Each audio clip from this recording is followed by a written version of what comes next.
今晚我嚟試香港呢間農耕記，喺大陸就試得多啦，就想嚟香港試一試。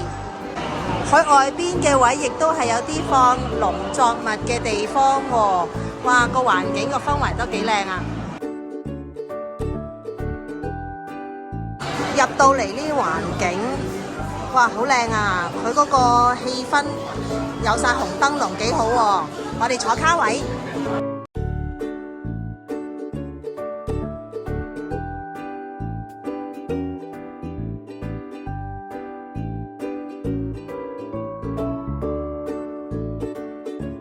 呢個第一個送嚟咗啦，呢個係酸菜魚啊！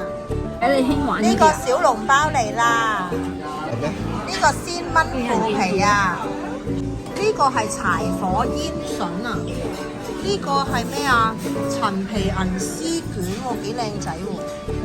呢個係傳說中嘅辣椒鮑魚炒肉啊！我揾到隻鮑魚仔啦！哇，呢度有幾隻啊？鮑魚酸啊！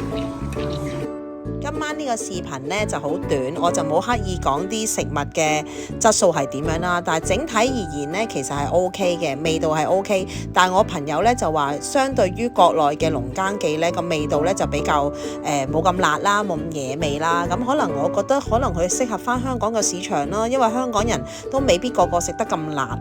咁如果真係想食正宗嘅農耕記嘅湖南菜呢，可能我覺得國內就比較係味道正宗啲，香港就係改良版咯。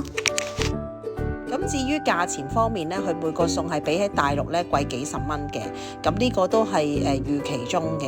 咁但係佢嘅服務質素呢都一樣係咁好，咁親切友善。因為我問嗰個店長開咗幾耐，佢話呢間鋪頭開咗大約1年啦，咁佢都係請翻國內嘅員工嚟做咯。咁我哋今餐咧就食咗港幣591蚊嘅6樣嘢，咁我覺得都可以接受嘅，因為有時有啲朋友仔未必得閒上去國內食嘅，咁其實又想食呢間嘢，咁都係一個不二之選咯。